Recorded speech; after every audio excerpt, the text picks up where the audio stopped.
최근 중국 산시성의 역대급 홍수 피해로 현지 석탄 가격이 최고가를 기록하는 등 심각한 전력난이 닥칠 것으로 예상되고 있습니다.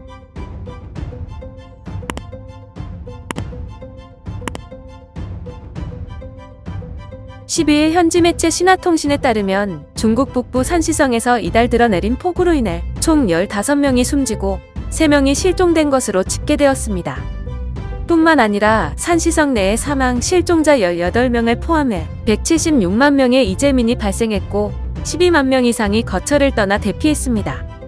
통신에 따르면 지난주부터 대략 185mm의 폭우가 내렸고 이로 인해 홍수가 발생했는데요. 특히 이번 폭우는 1981년부터 2010년까지 해당 지역의 10월 평균 강우량의 7배가 넘는 양의 비가 쏟아지면서 큰 홍수로 이어졌습니다. 이번 폭우로 인한 경제 손실은 50억 3천만 위안으로 추정되는 가운데 농작물 피해 범위는 약 23만 8천 헥타르에 달했고 붕괴되거나 심각하게 파괴된 가옥은 3만 7천여 채로 집계됐습니다. 또한 폭우로 인해 크고 작은 손상이 발생한 도로 길이는 총 6,021km에 달했고 고속도로 72개 구간에서 통행의 차질이 빚어졌다고 신화통신은 전했습니다. 아울러 중국의 주요 전력원인 석탄을 생산하는 현지의 다수 광산들이 생산의 차질을 빚었으며 일시적으로 대규모 정전 사태도 벌어졌는데요.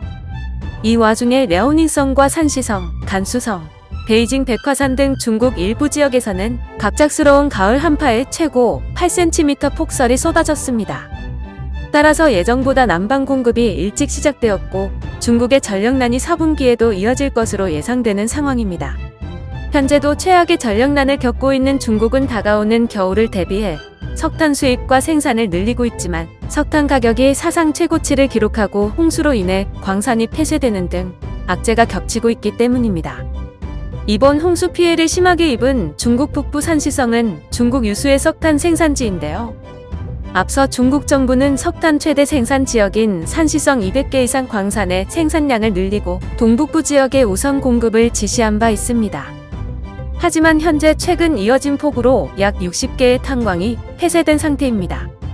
산시성 정부는 그 밖에도 372개의 비석탄 광산, 14개의 유해 화학 공장 가동도 중지시켰습니다. 중국 국영 언론에 따르면 현재 중국 31개의 관할 지역 중 20여 개 지역에서 전력 비상조치가 발령된 상태며 중국 정부는 사업용 전력에서 민간 지역 전력까지 감축을 확대하고 북동부 지역에서 전기비급제를 시작한 상황입니다. 한편 이처럼 중국에서 올해만 자연재해로 인해 손실된 금액이 약 53조 원으로 집계되었습니다. 이로 인해 올해에만 792명이 사망 또는 실종되고 9,494만 명이 수재를 입었습니다. 영상을 시청해주셔서 감사합니다. 여러분의 좋아요, 구독은 큰 힘이 됩니다. 지금까지 뉴스킹이었습니다.